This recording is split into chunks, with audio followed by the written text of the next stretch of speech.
World War II was the deadliest conflict in human history. Tens of millions suffered deaths too early as a result of the war, and it forever shone a light on the pain and suffering mankind can inflict on itself. It changed the course of history forever.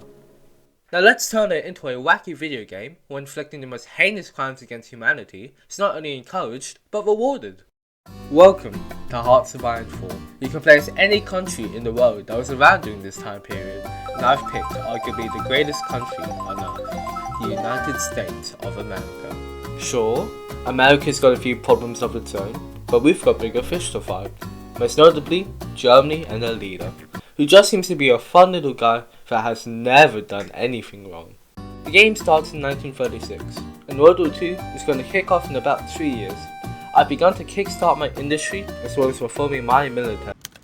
Oh, what's this? It's the 1936 presidential election. We've got two choices here. We can go for the incumbent president, Franklin Delano Roosevelt, who lifted America out of the Great Depression, led America through the war, and is generally considered one of the greatest presidents of all time. Or we can go for Alf Landon, an oil baron.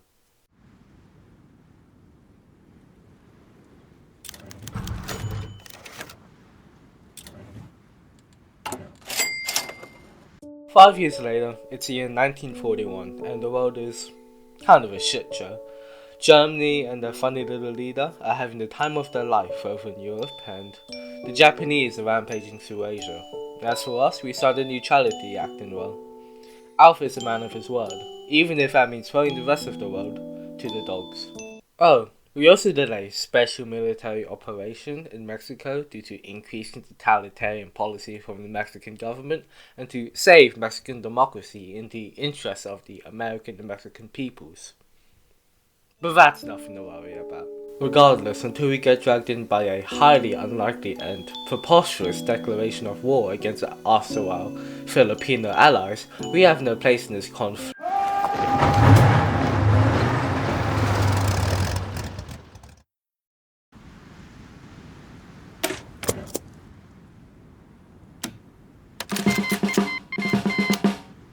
The United States of America is now at war. Our brilliant president, Alf Landon, has devised a plan on how to beat that funny little guy, which turns out not to be so funny and little. First, we have to show our allies the full might of the world's highest defense budget by giving them supplies and guns. Next, we have to show our enemies the full might of the world's highest defense budget by sinking all their supplies and guns. Once we have all the groundwork laid out, we can finally send our boys straight into the action, starting with saving the Brits after they fucked up the invasion of Morocco. Landing in Casablanca, US forces proceeded to completely cut off the enemy from any food or water in the sweltering hot Saharan desert and massacred thousands of malnourished and sick soldiers. You know, the necessary sacrifices our boys have to make for liberty. Now that Africa is in a more tenable position, we can focus on the real goal here, Europe.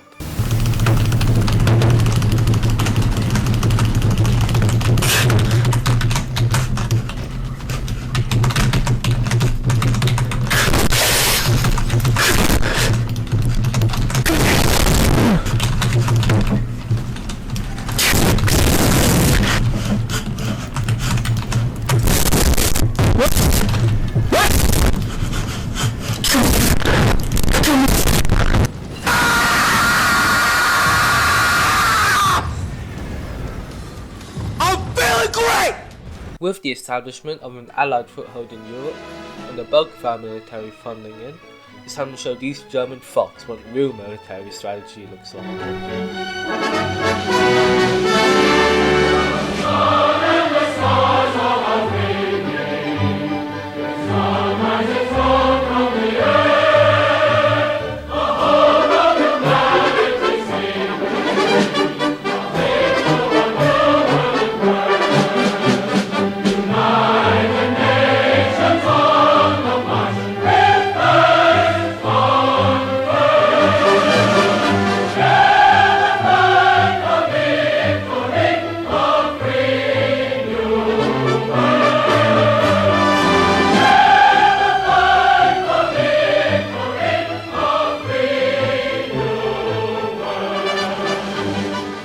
Just like that, Europe is at peace.